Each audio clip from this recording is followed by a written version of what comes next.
balanço, caminho do mar. Moça do corpo dourado do sol de Ipanema, o seu balançado é mais que um poema, é a coisa mais linda que eu já vi passar.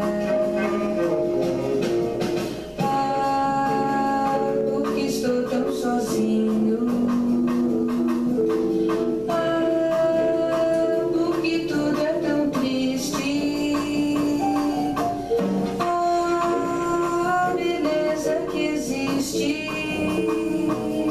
a beleza que não é só minha, que também passa sozinha. Ah, se ela soubesse que quando ela passa, o mundo sorrindo se enche de graça e fica mais lindo por causa do amor.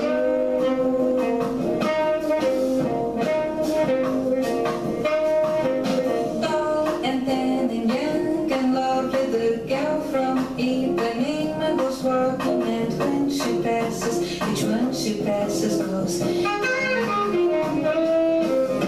When she walks, she's like a samba that swings so cool and sways so gently, that when she passes, each one she passes goes. Ah. Oh, but he watches her so sadly.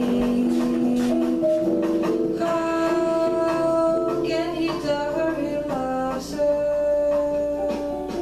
Yes. Hello everyone. That was an old song by a Portuguese singer, and maybe you can look it up. Anyway, this is the first video that I'm doing for the summer class, and I want to create this little lesson on opportunity cost. It's kind of a review lesson, just because there's not always time in class to go over lots of examples that might give you the full sense of what this concept is all about. Remember, opportunity costs exist ultimately because we live in a world of scarcity, and scarcity itself is a two-part concept whereby resources are rare or limited relative to our desires, which economists pretty much take as being take for granted that these desires we have are unlimited. Again, it doesn't necessarily mean that we want 1,000,000 Big Macs right at this moment, but it means in our daily situations, our point of choice, we'd always like to have a little bit more than we have right now. So that creates the dilemma of having to make choices in life, whether we look at those choices in a general societal sort of way or individually and in a personal sort of way. So let's see, I just wrote these little type of little outline of kinds of examples I want to consider in no particular order, and now it strikes me that I'd like to kind of go in the reverse order and just to, again, see how it all goes. There are lots of decisions in life whereby we pay the price for something and then we have to pay something else. I'm thinking, for example, of a car purchase. What are the opportunity costs involving purchasing a car? Well, it's never just the price of the car itself, although obviously that's the one you think about mostly. It could be $20,000, it could be $30,000. Cars are expensive nowadays, it seems to me. But price is just one thing. There will always be other considerations that matter to us. For instance, we'll have to buy insurance, all right? And there's other things. There's maintenance concerns that we have with a vehicle. Some cars are expensive to maintain. A foreign car typically is more expensive to maintain than a domestic car. Luxury cars are sort of notable for expensive maintenance because the parts are going to be more expensive. Then there's gas. Of course, to operate the vehicle you need gas, and maybe the car you select needs premium gas. There's some cars like that. That's going to be an additional expense over what would be considered normal, just regular gas. So there are things right off the bat in a typical purchase that you consider over and above the price itself. And so the full opportunity cost of a car and car ownership is these other things as well. All right? So that's kind of an easy example. Let's stick with cars, just since we're on that theme, and sort of apply the idea that the opportunity cost involves the sacrifice of the next best option. If you happen to be rich, you might be selecting between a Cadillac and a BMW. Well, you know, both would be nice to have. Maybe you're so rich that you can afford both. But for practical purposes, it wouldn't be necessarily a good idea to have both.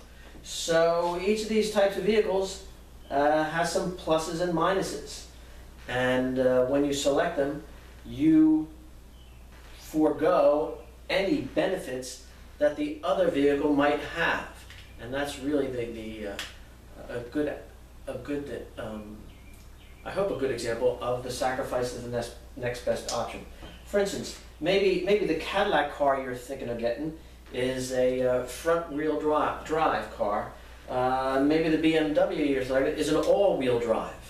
And they're both great vehicles. They're both you know, luxurious.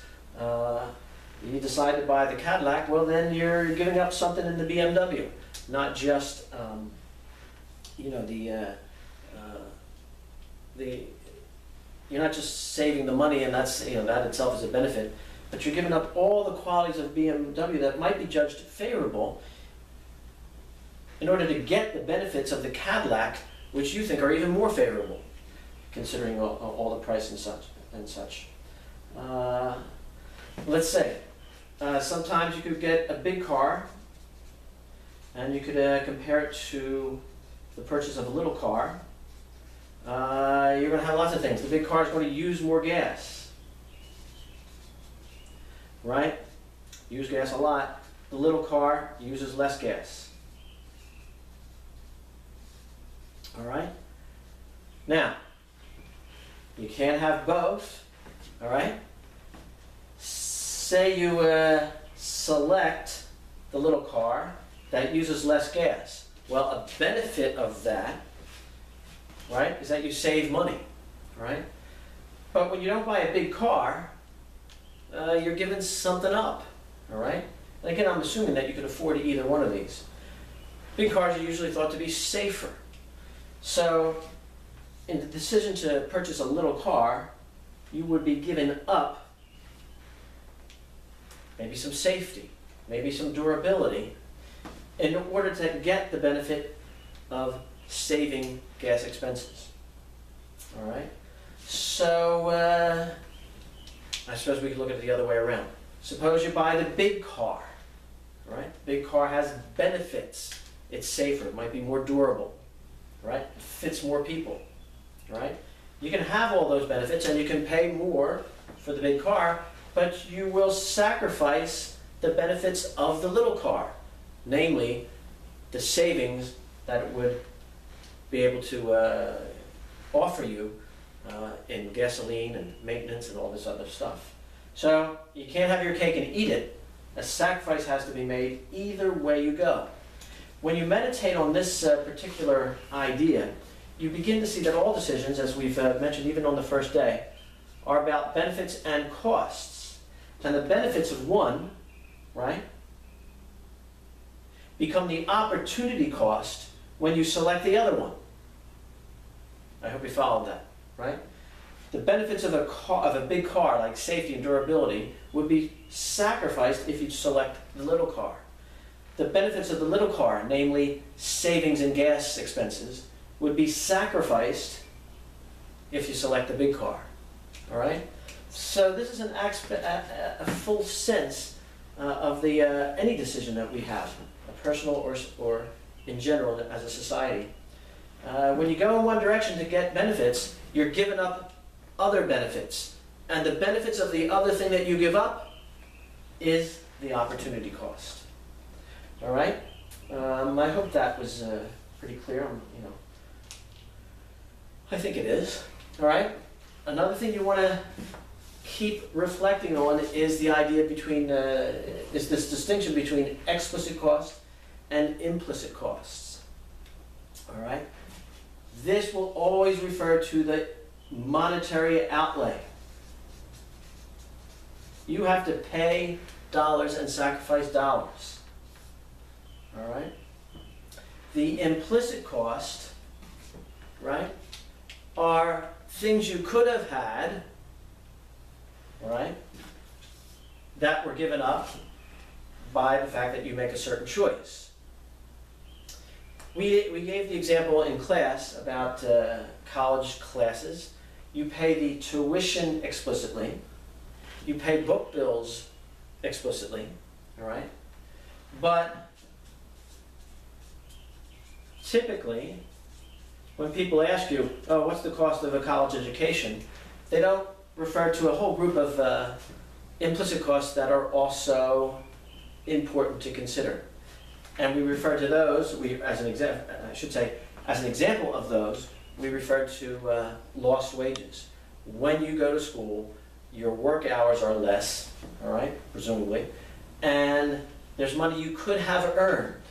That's sacrificed, and that's an implicit cost, all right? It's not exactly a monetary outlay, but it's something you could have had. Sometimes you can figure out the dollar value of that. Sometimes you can't. What if we consider, the cost of, or the opportunity cost, I should say, of selecting between going to school at Middlesex County College and going to school at Rutgers? Right? There's all sorts of implicit costs when you think about something like that. If you attend Middlesex County College, all right, you're going to get a cheap tuition. You're going to get smaller classes, more contact with a professor, all sorts of things which most people think are good things. But you give up things that Rutgers has that would not be available at Middlesex County College. And it's those other things that you're paying a higher tuition at Rutgers for. For instance, what does Rutgers have? It pains me to say this, but some people say it's a better school. Well, if it's a better school and you choose Middlesex, then you could be possibly giving up a better education.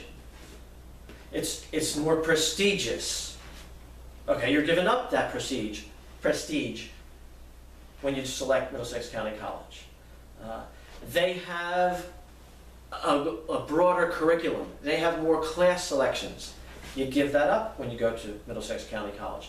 Those are all implicit costs that are hard to put a dollar sign on, but they're there. Rutgers has more clubs, more social opportunities. It has a football team. You give all that up. Maybe you're better off. But anyway, you give all that up when you attend Middlesex County College. All right? So implicit costs come in different forms, but I think that's what I mean when I talk about opportunity cost is an opportunity lost. That's that implicit side. And like I say, sometimes you can figure out the value of that. And other times sometimes it's just a psychic loss, but you know it's there. You know it counts for something. I have some notes here. I'm going to try to think out try to remind myself of some of the other things. We definitely talked about opportunity cost and profits. If a company sees an opportunity, then it needs to seize the opportunity, take the risk, and try to build a business and expand or whatever to get more profits. If it misses the opportunity for profits, then that's an opportunity cost, an implicit one at that. I'm reminded of an old story. Maybe this will be the last one I'll give you for this thing, and we'll see how it all turns out. I'm reminded of a situation when I was young, in college. That was actually before college. It was in high school. I worked at a tennis club. My tennis coach helped me get a job at the club that he worked at. And he had a little pro shop. He sold rackets and clothing and such. And of course we worked the store and minded the courts, scheduled and all that kind of stuff. one day I came into work, and I had worked the night before, and my boss, my tennis coach, said, yo, what happened last night? I said, nothing happened last night. He goes, a racket was stolen. And I got frightened. A racket was stolen. I said, well, nobody was here. I was here the whole night. I didn't go anywhere. I don't see how it could have been stolen. Oh, a racket was stolen. And so he was very upset. And then he said to me, I have to sell 3 rackets to make up for that loss. I was in high school. I wasn't educated in economics, not in opportunity cost.